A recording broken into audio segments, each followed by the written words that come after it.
It's a brand new day, you better get up. Today I'm going to be talking about a mix that I did a few months ago, I believe. I did it a few months ago, but I started this mix last year, really. I started it in 2019, and then I had a break, and then COVID-19 happened. And because COVID-19 happened, I kind of stopped mixing for a bit, and then I mixed this track again. On the screen currently, I have the 3 links that will be in the description of the YouTube video and possibly on the website as well. These links are to some kind of important things. This is where you can listen to my mix. It's my SoundCloud. I'll have this in the description as well, and you can. Like I say, I'll have this in the description of the YouTube video and on the website. And this is where you can listen to the track that I'm on about, because I can't record internal audio on this Mac, so I will have to. That'll be the link to go and listen to my mix of this track. I also have, for any people who are interested, this is where you can get the mix. This is where you can get the session files. You can get all the session files that I have used for this mix for free, absolutely free online through puremix.com. You might have to create an account in order to get these, but if you create the account, then you should be able to get the tracks. I've also linked the band's website here because I haven't asked for permission to remix and mix this track. However, if you want to show a bit of love to the band, they're from New York City and they're a really good punk band in my opinion. I really enjoyed mixing this track, and that is the website if you want to learn more about the band. These are where you can get the session files and the stems for this track, and this is my SoundCloud where you can listen to my mix, and other mixes will soon be available, very soon. And now I guess we can get on with describing the mix. It's a brand new day, you better get up. You also joined me back in the light because it was getting pretty dark. So let's start. We're gonna start with the drums, I think, because I am most impressed with the drums on this track, because I think they really stick through and are really good punky drums, which is what you want. And I also wanted to make sure the things like the snare and stuff were punchy, because if you got a punchy snare, that works well with rock, and I started to mix rock quite a lot. So at this early stage, I started mixing rock quite a lot. So yeah, because I started mixing rock quite a lot. I realised that I needed those kind of I needed the backbeat of the song to kind of shine through, if that makes sense. Because in rock and in punk especially, the most important aspects of these kind of tracks are the drums, the guitar, and yeah, that's it really. So if we look at this summing track, you will see that I've organised all the instruments out. Which, if you've seen my keeping it clean video, you'll see that this is one of the most. This is one of the things that I will do first in a mix. So I did that, and obviously I cleaned up all the session. However, I didn't colour code it, and which is a point I made in the video, that I personally don't colour code it because I think it takes too much time.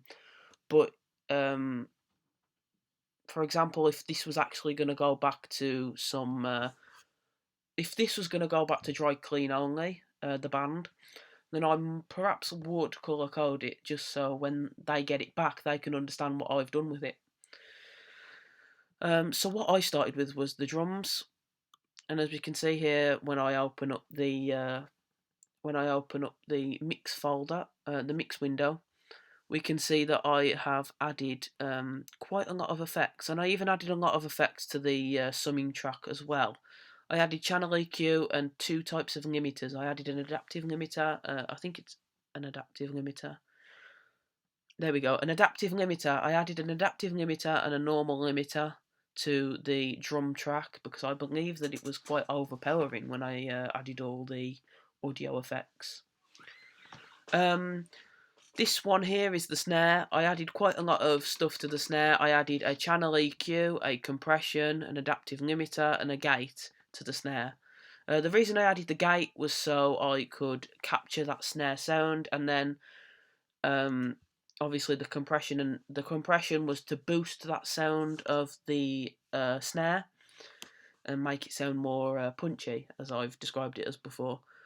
As you can see there, on where my arrow is on the screen, that is a bus, and on that bus is bus 6, and on bus 6 I've added a reverb, and with that little pot there, there's a little pan pot there, and on that pan pot I've added a bit of reverb to that snare as well. If you isolate the snare, which I can't unfortunately do because I can't record internal audio, but if you did isolate this, you would be able to hear the reverb as well on most of the tracks. I didn't like to add too much to these actually, and the reason I didn't like to add too much to this was because I was taught when I was taught how to mix at university, I was taught to always pretend like it's an analog thing and pretend like you don't have pretend you don't have many channel EQs or many compressions to use, which it kind of does limit yourself, but in my opinion as well, limiting yourself kind of makes the track better. So like in some cases you could, if you wanted to, add compression to every single channel, but I've decided not to, and I've decided to limit myself to adding only a few compressors, for example. And what was another thing? These here, which are by the face cam, are the toms, and with the toms they were they were suffering from bleed, and for those who don't know, suffering with bleed means that when in the studio, when you record the drums, the microphone can pick up the snare and it can pick up the cymbals and it can pick up other aspects. It can even pick up the guitar, which I think it did here. It picked up the vocals and it picked up the guitar as well. So in order to compress that and stop it from happening completely, we added a gate, and I added a gate to both of them there. I added a compressor to both of these as well. So because when you add the gate, it kind of weakens the signal. So I added compression to boost the signal of the toms, and I obviously added channel EQ. I added channel EQ to most things because I believe the drums needed polishing up a bit. And those are the most important things, really, about the drums. And if we go and close this summing track, we can go to the shaker. There was a shaker in this song, and there was a tambourine. However, I obviously haven't spoke to Dry Clean Only, so if you speak to a client, you'd know what they want. You'd know what the client would want. However, I don't know what they would want, so maybe they didn't want the shaker in at all. However, I decided to keep it in. I decided to keep everything in, really. There was no drastic changes to this track, actually. So there's the shaker and there's the tambourine. I panned them with the pan pots, as you can see there. They're the pan pots. I panned this one hard right, and I panned this one hard left. Panning them hard right and hard left means they come out of this one. The shaker will come out of the right ear, and tambourine would come out the left ear. The next important parts, I guess, are the lead guitars. The lead guitars are there, and if I can go down here a second, we can probably see what I've done. With the lead guitars, they are here. I've panned them hard left and hard right again. I haven't actually done much to these. I've added some reverb to the lead guitars, and I've added a channel EQ, which if we open up the channel EQ, that will cover my face. But also, as we can see here, we have cut out the we've cut out the extreme high end, and we've cut out the extreme low end as well, and we've boosted the mid levels. Another thing that you can do with this is you can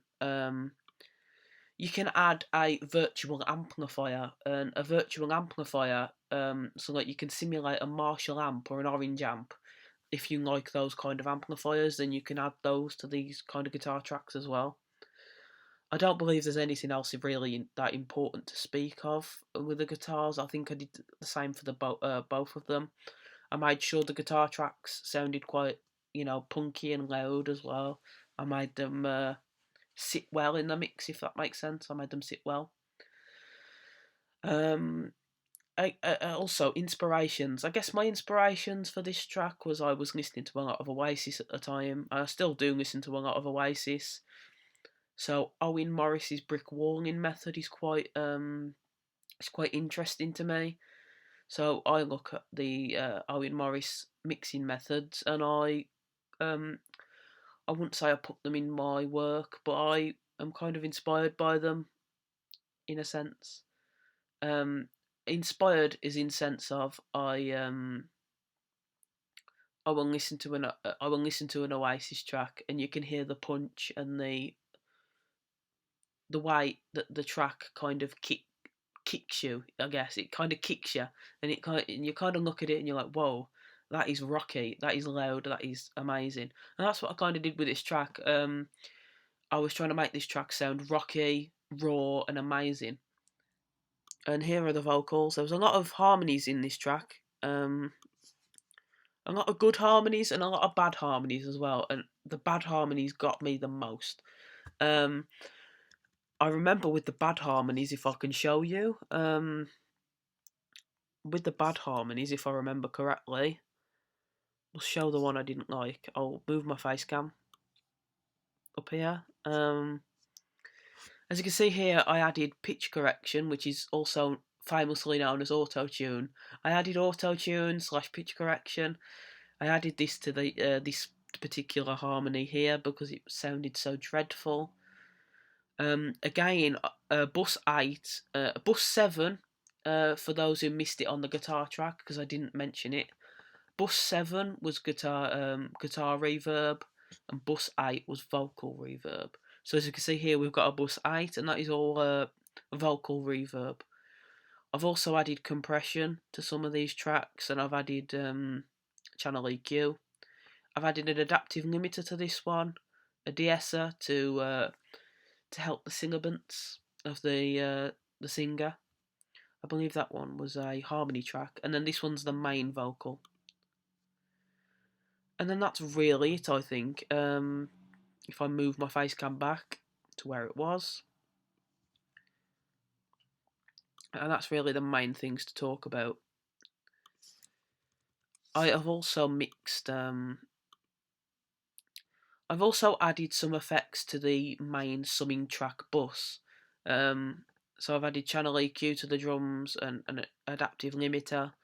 I've added these are the reverb tracks. That is number 6, number 7, number 8, and then for the main stereo output, I have added I've added these effects, and these effects get added to the whole track. So I added an adaptive limiter to the whole track, compression to the whole track, and an adaptive, just a normal limiter to the track.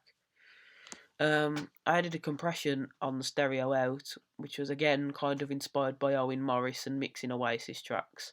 It probably doesn't do much. It probably doesn't do very well in a track, and if I'm honest, I don't do this anymore. I don't add a compression to the main track unless I have to.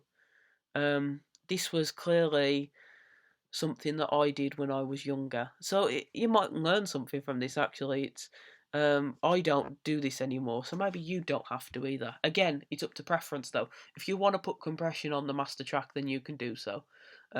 But I don't know.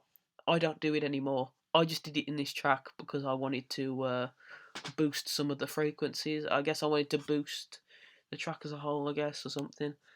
But yeah, and that's kind of that's kind of what I did in the mix. I haven't went through it all because that would make this video extremely long, and an extremely long video is what I'm trying not to do as much anymore. But yeah, you've heard some of my kind of mindset at the time of when I mixed this track. We've also got to be mindful that I started this in 2019 and I finished it like more recently. Actually, no, I redid it. In fact, I redid this because I had a new laptop, so I redid this track, and I probably did it differently than I would have done in 2019. Again, though, the track is available to listen to on SoundCloud, as I've linked before. You can also listen to the original track, which is on YouTube, and you can also listen to Dry Clean Only Spotify, where you can listen to this track, of how they mixed it, and then you can look at my track and how I mixed it, and you will kind of see where I'm coming from, and you will kind of see my ideas and how I wanted this track to sound more punky and more raw and rocky. But other than that, that'll be it for this video. I will see you again on Cash Daniels Mixing YouTube channel, and I will also see you on the website. Thank you very much for listening, and I will see you all very soon. Thank you. Goodbye.